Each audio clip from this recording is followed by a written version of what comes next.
Today I've been busy being a busy bee. I took down this cabinet. Look at how hot it is in here. That mirror's perspiring. Do you see the water on it? It's muggy in here today.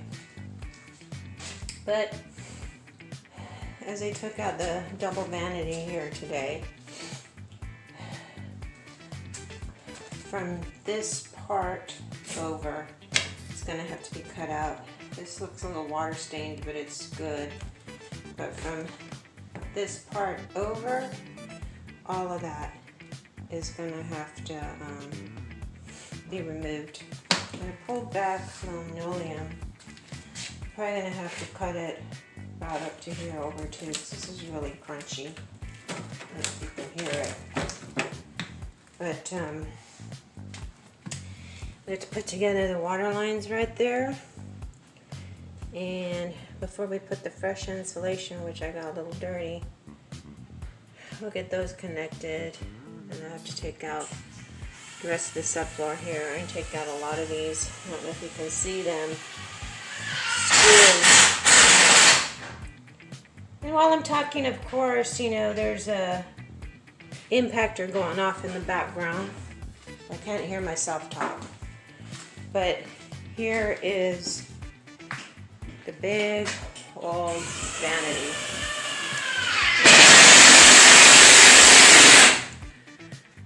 It's basically what it looks like. So the nice thing of it is, before we put it back on, we can really clean it up and paint it if we want, especially right around here, this area.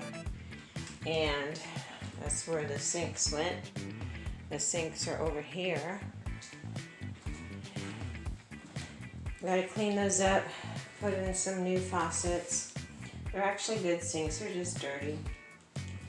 And then the next thing I'm gonna start, and I'm gonna show you, is taking this one down, because it's hard enough trying to get underneath here.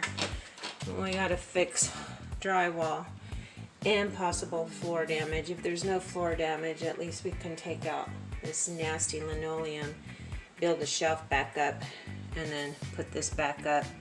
Maybe redo some of this, depending on how solid it is. I mean, the front looks okay,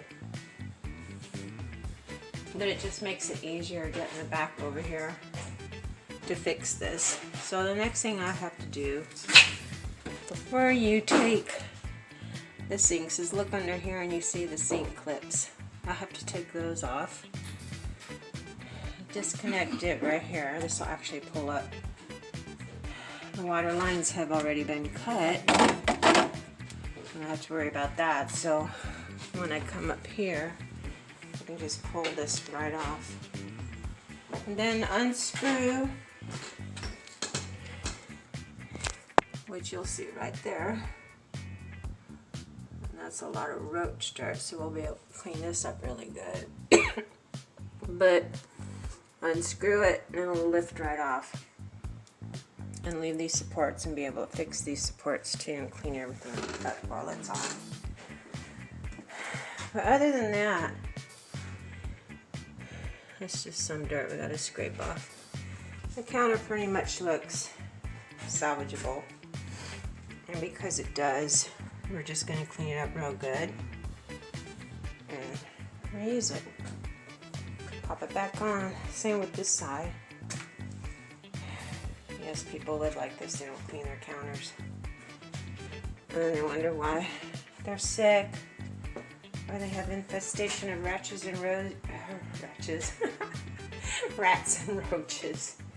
And it'll make it easier too when we take the sink top off counter to get back here and replace all this drywall. And we're going to paint this wall, feature wall, one color, and then from the back up there, just depends. You know, there's not much to paint in here. Might end up just painting this all one color.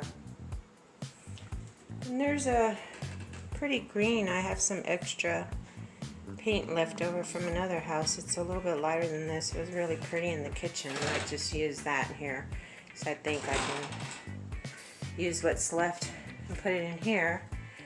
Then in here we'll just paint these dirty walls white. And I was in here taking down hooks and everything, which I gotta clean the walls and then patch the little holes up. Once we get electricity in here, we can suck all this nastiness out and then get in here and clean it so that we're not working in this dirt. And today I do have a mask on. This is how lovely I look today. But I have my goggles on and my mask on, only because I don't want to breathe this stuff. So I'll come back around once I take that off and show you what the kitchen looks like. In the meantime, ta-da! That's what it looks like, and that's what I'm doing today.